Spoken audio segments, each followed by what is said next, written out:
Olá, cumprimentamos a todos que acompanham o canal Cegueira e Solidariedade e nossa reflexão de hoje diz respeito à gestão escolar nesse tempo de pandemia. O gestor ou a gestora tem várias frentes a ser administrada, o que demonstra um acúmulo demasiado de responsabilidades.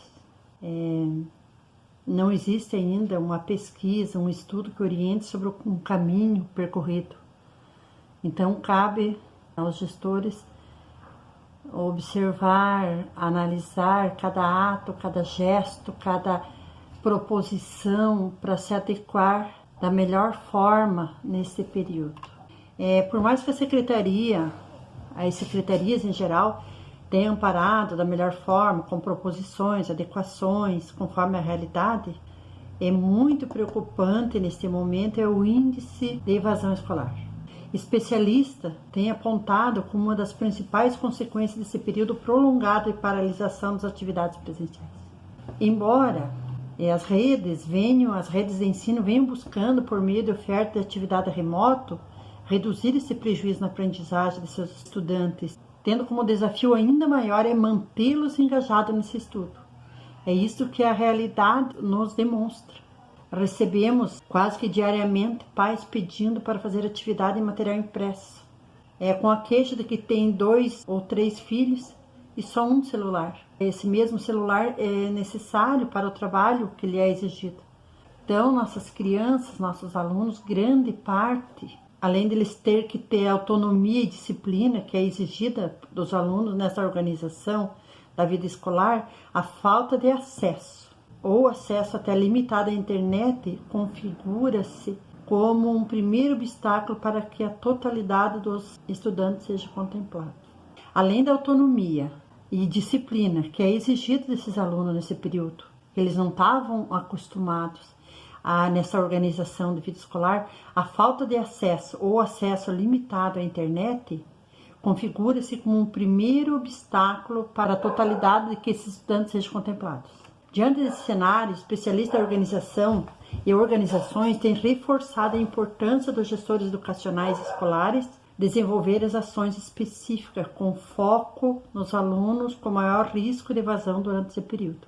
O que se prima neste momento é buscar esses alunos que não têm a mínima condição ou acesso à internet a material impresso, o que gera também um perigo, por mais dos cuidados que seja feito, há um acúmulo de pessoas no ambiente. Importante refletir que dentro deste período ficou ainda mais evidente as profundas desigualdades sociais existentes. Grande parte dos alunos não tem o básico do básico para a sobrevivência, onde a merenda escolar era uma refeição importante para essa criança, que hoje não é possível oferecer. Foi entregue o kit alimentação, que seria a alimentação que essa criança tinha na escola. Ameniza por uma semana ou mais esses casos mais extremos desse básico que a criança precisa. Um comitê técnico da educação do Instituto Rui Barbosa, que é um órgão que congrega os tribunais de contas brasileiros, elaborou uma nota técnica com recomendações de órgãos de controle dos pais para durante a crise e após a retomada das aulas presenciais. Nesse segundo bloco, que seria uma das indicações, promover com a colaboração com os entes públicos e outros atores em educação estratégia de busca ativa das crianças e jovens que podem não retornar à escola depois que as atividades foram retomadas.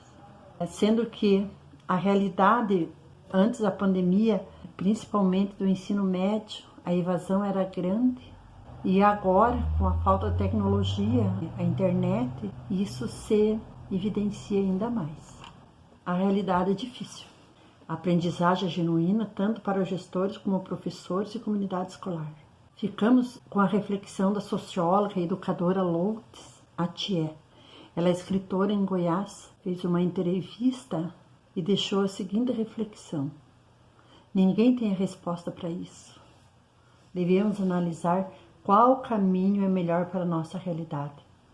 Teremos perdas e prejuízos, mas como estamos vivendo em um tempo de imprevisibilidade absoluta, Devemos focar em nos conectar com nós mesmos e com o que nos faz bem. O pulo do gato, diz ela, é sabermos o que é do nosso tamanho e o que podemos fazer.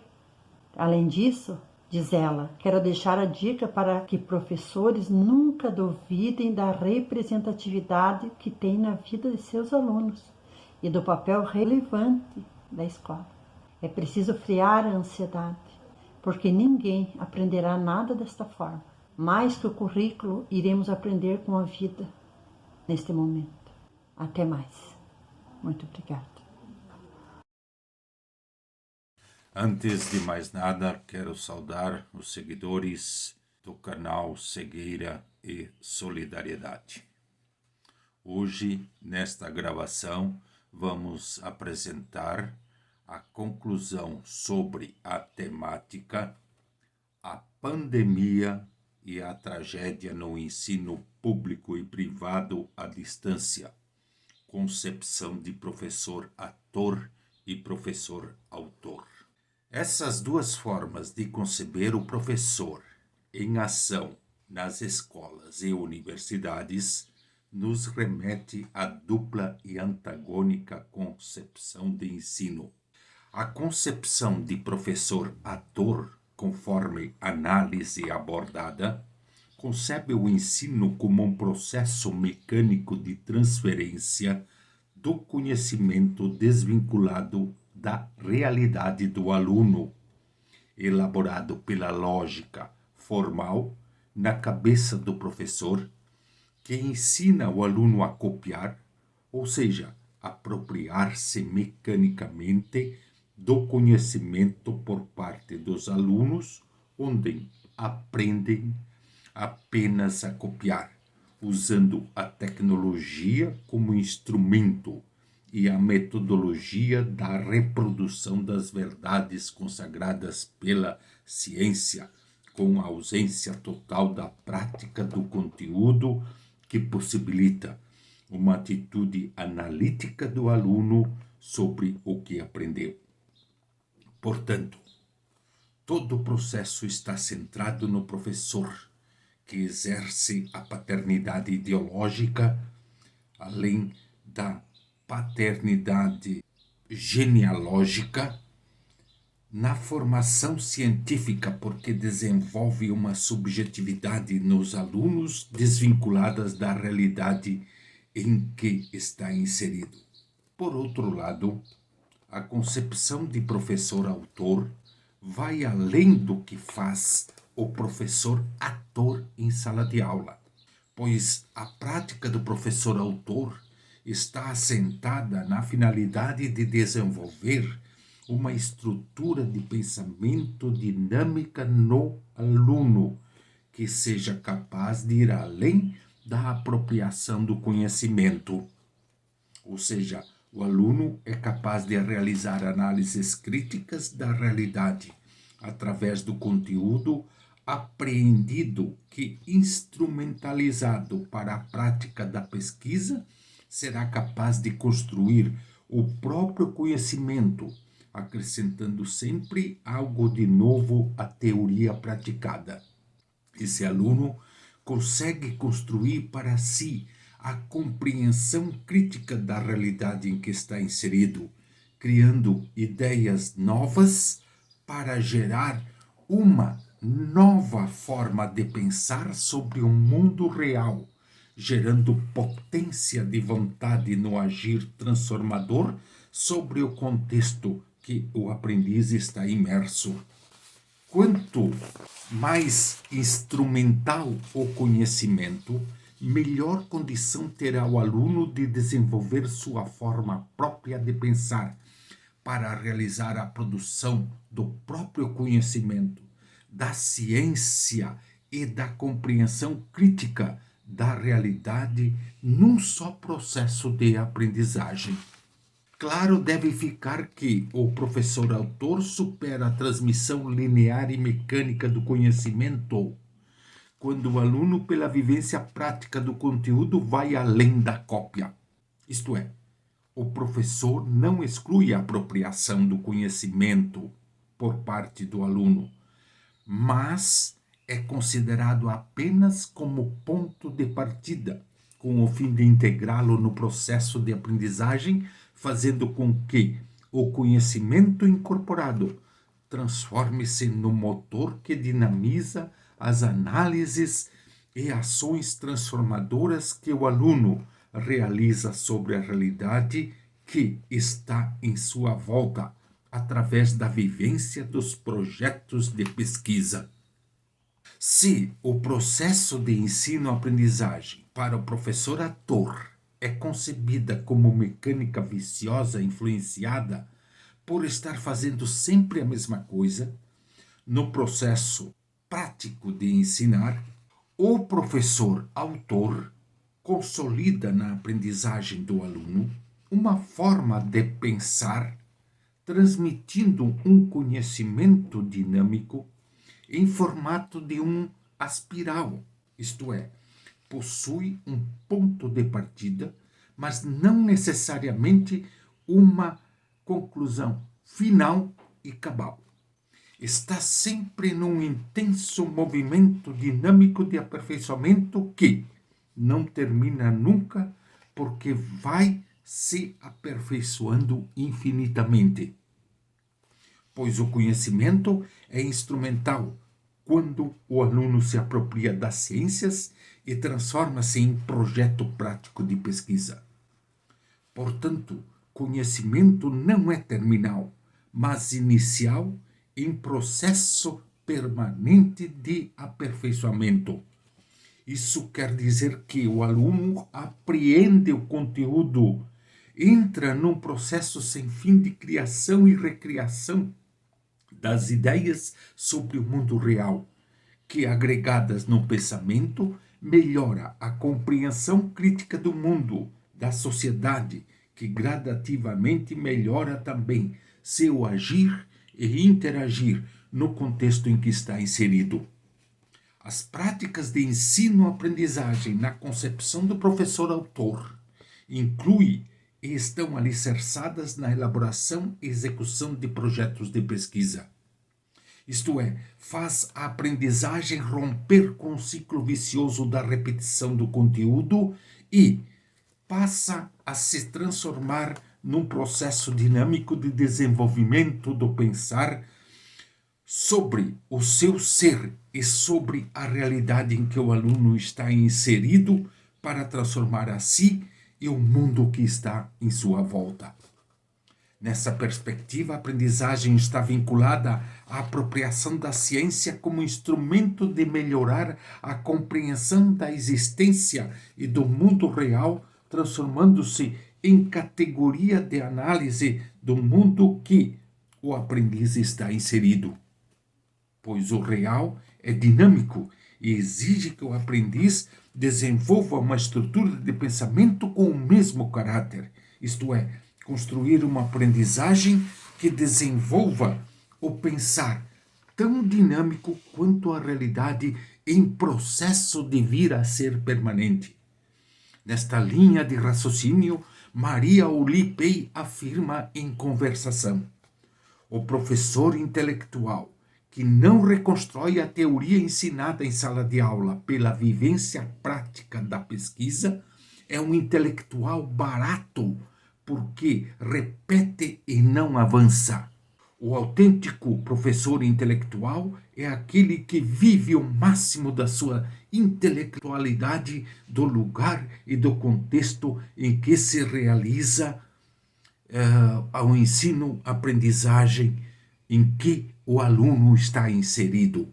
Na próxima gravação, estaremos dando continuidade a esta conclusão, assinalando a questão prática do processo de ensino-aprendizagem vinculado ao contexto em que o aluno está inserido.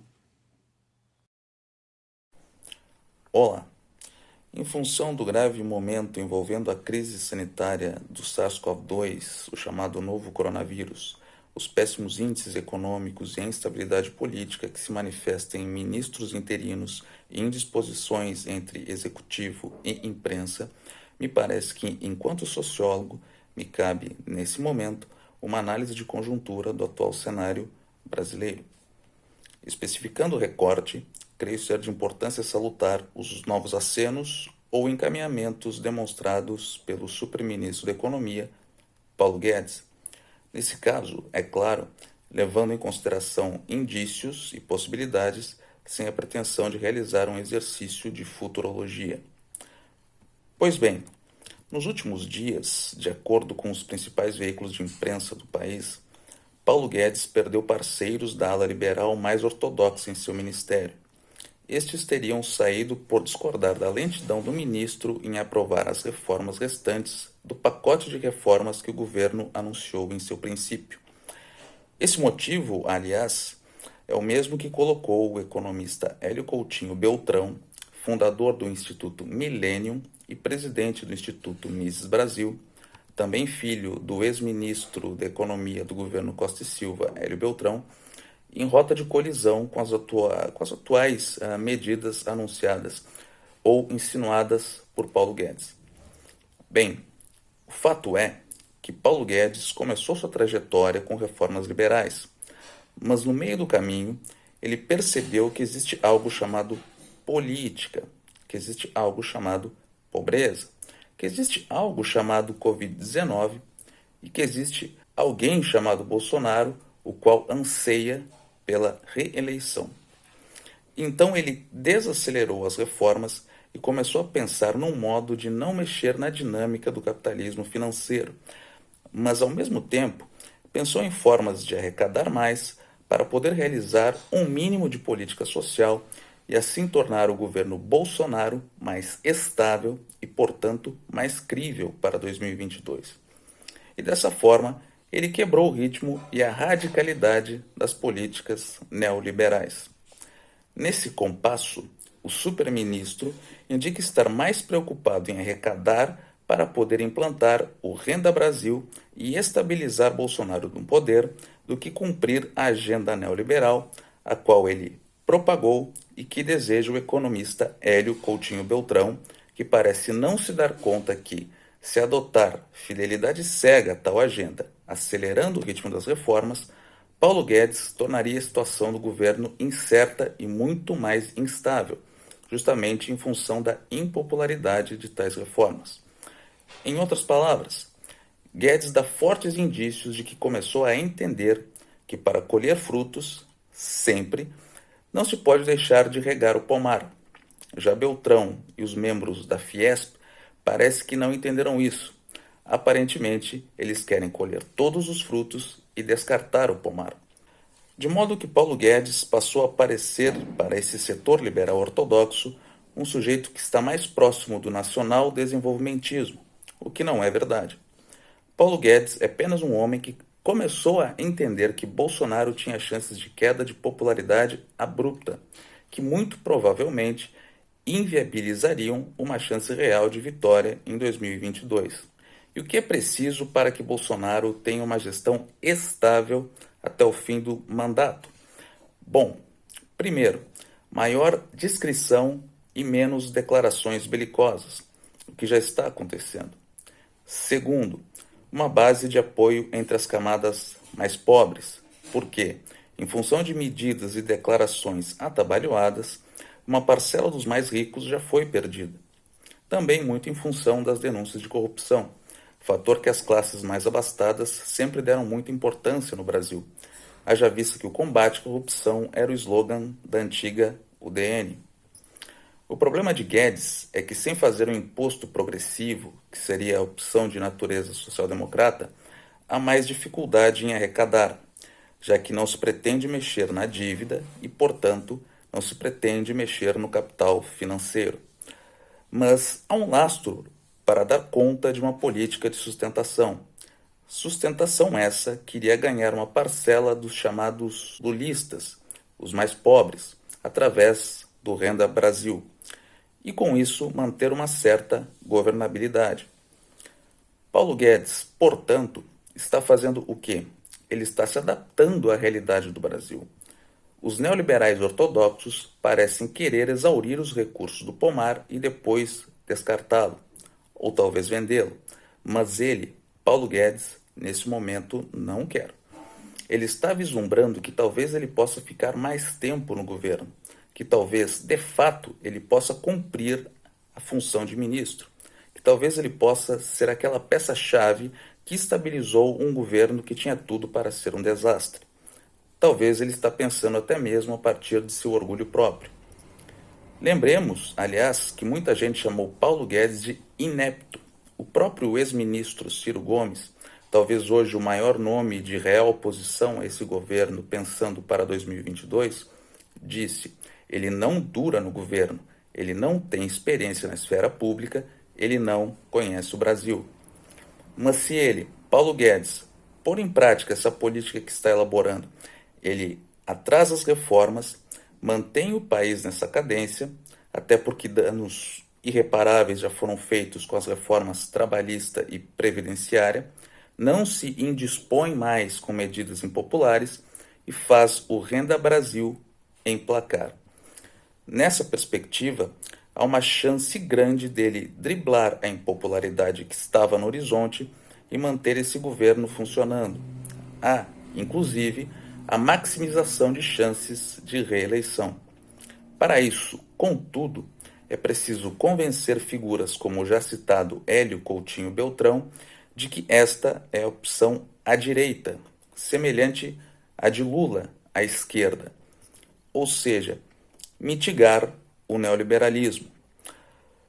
E assim como no governo Lula, posterga as privatizações, faz por etapas, não faz a reforma administrativa para não ferir o funcionalismo público e, desta forma, não atrai a ira do funcionalismo público. Por fim, o que podemos especular é que Paulo Guedes pode apostar na via de ganhar a parcela eleitoral mais pobre, o que se convencionou chamar pejorativamente de eleitorado lulista. Mas isso vai depender se pessoas como Hélio Coutinho Beltrão e outros intelectuais orgânicos do empresariado, os financistas, como denomina o economista e ex-ministro dos governos Sarney e FHC Bresser Pereira, vão efetuar algum tipo de lobby clamando por mais velocidade nas reformas. Nesse momento, as pretensões de Paulo Guedes parecem que vão depender disso. Até uma próxima oportunidade. Respeitável público do canal Cegueira e Solidariedade, as mais sinceras boas-vindas. Nos vídeos anteriores, tratou-se do conceito de história em Walter Benjamin, assim como das formas de reabilitação, de usos e abusos que o passado sofre no presente. Hoje, quer-se trazer mais alguns exemplos, fazer algumas observações e reflexões. Na virada do século XX para o século XXI, por meio dos movimentos vintage e retrô, presenciou-se forte apelo a itens e objetos do passado, uma vez que estes tornaram-se tendências no campo de práticas sustentáveis, da moda, do design, do marketing e das mais variadas linhas de produtos e serviços. No ano de 2010, ocorreu o relançamento do modelo de câmera Polaroid, com revelação instantânea de imagem, semelhante à que foi lançada no ano de 1948. Porém, o alto custo e preço da câmera fez com que a mesma não se popularizasse. Mas as possibilidades ainda não se esgotaram. No mesmo ano, ocorreu o lançamento do aplicativo de mídia digital Instagram, voltado ao compartilhamento de fotos, e que inicialmente se utilizou de um ícone símbolo muito idêntico ao design da antiga câmera Polaroid. Observe na imagem. Mas nem toda busca pelo passado tem sido no sentido de buscar inspiração e insights para com as necessidades do presente. Muitas vezes as novidades dos lançamentos não dão conta de cumprir e fornecer resultados prometidos e desejados. A exemplo disso, tem-se o caso das esponjas de fibras naturais, mais conhecidas como buchinhas, que por proporcionarem uma limpeza e esfoliamento mais profundo e menos agressivo à pele, têm sido preferidas diante das tradicionais esponjas de fibra sintética. Outro exemplo, tem-se que depois de uma semana de exaustivos trabalhos e rotina na cidade, cercados de concreto, aço, ferro, vidro, tecnologias e máquinas barulhentas, tiramos o final de semana para nos refugiar em um sítio, em um hotel fazenda, na tentativa de desfrutar de momentos em meio à natureza, aos animais, e assim relaxar e recarregar as energias.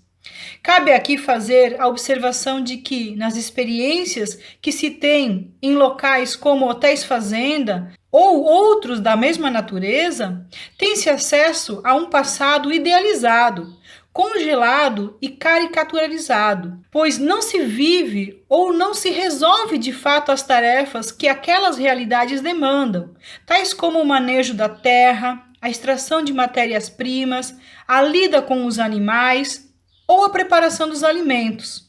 Mas agora já basta. Encerra-se este vídeo convidando você para que observe e repare no dia a dia, em meio aos itens, produtos, utensílios, objetos, modos de fazer e de viver, como o passado ainda está presente, como o antigo ainda persiste. Votos de boas surpresas e descobertas pela frente.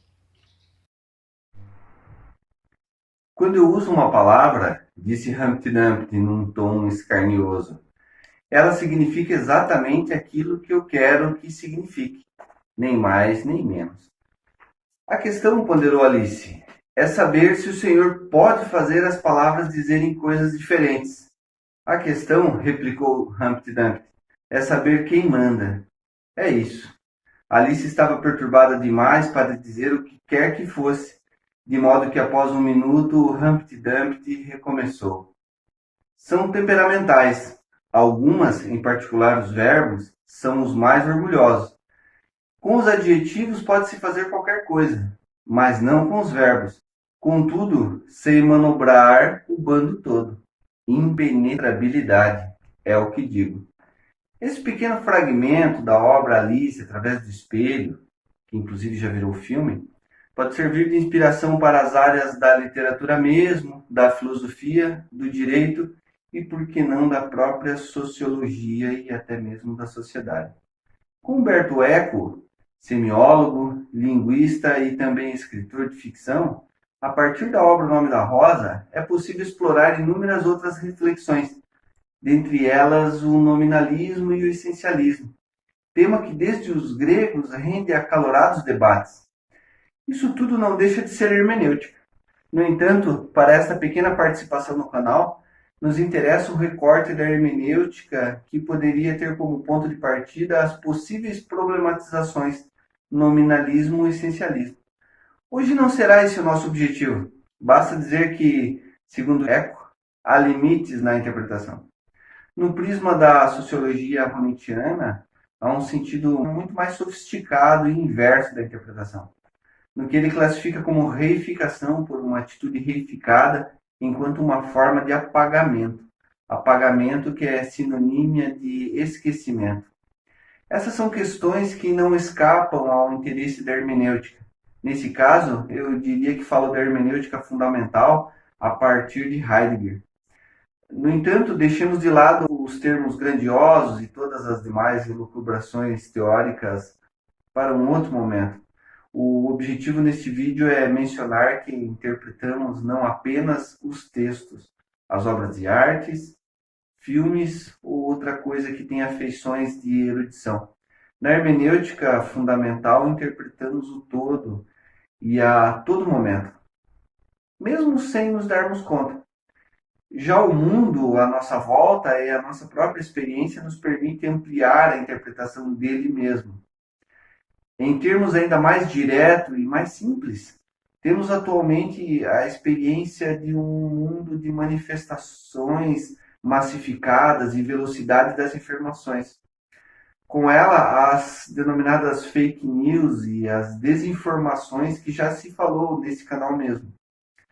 Chamo atenção para a sutileza dessas informações ou desinformações e que recomendam que as interpretemos. Na cena política, nas últimas semanas, governantes se aproveitaram de inauguração de obras para aumentar o seu capital político. O governo central avocou para si o mérito de ter realizado obras que todos sabem ser impossível de terem sido realizadas em um prazo menor que anos, parece Humpty Dumpty, manipulam os verbos e adjetivos com o sentido que lhe for conveniente e dizem coisas diferentes do que elas realmente são ou parecem ser. Parece não haver constrangimento, portanto. Parece funcionar e, nesse particular, Honneth acerta. Há um apagamento das ameaças e desdém de outrora, promovido por esses mesmos governantes. A confirmação parece ser a rápida subida de popularidade e que já se fala poderá ser chancelada pelas urnas em 2022. Sejamos intérpretes da nossa própria história e das nossas próprias experiências enquanto passado constitutivo de uma espécie de defesa contra os verbos do Humpty Dumpty. Olhemos para os nossos retrovisores como defesa contra o mavioso canto das estratégias populistas.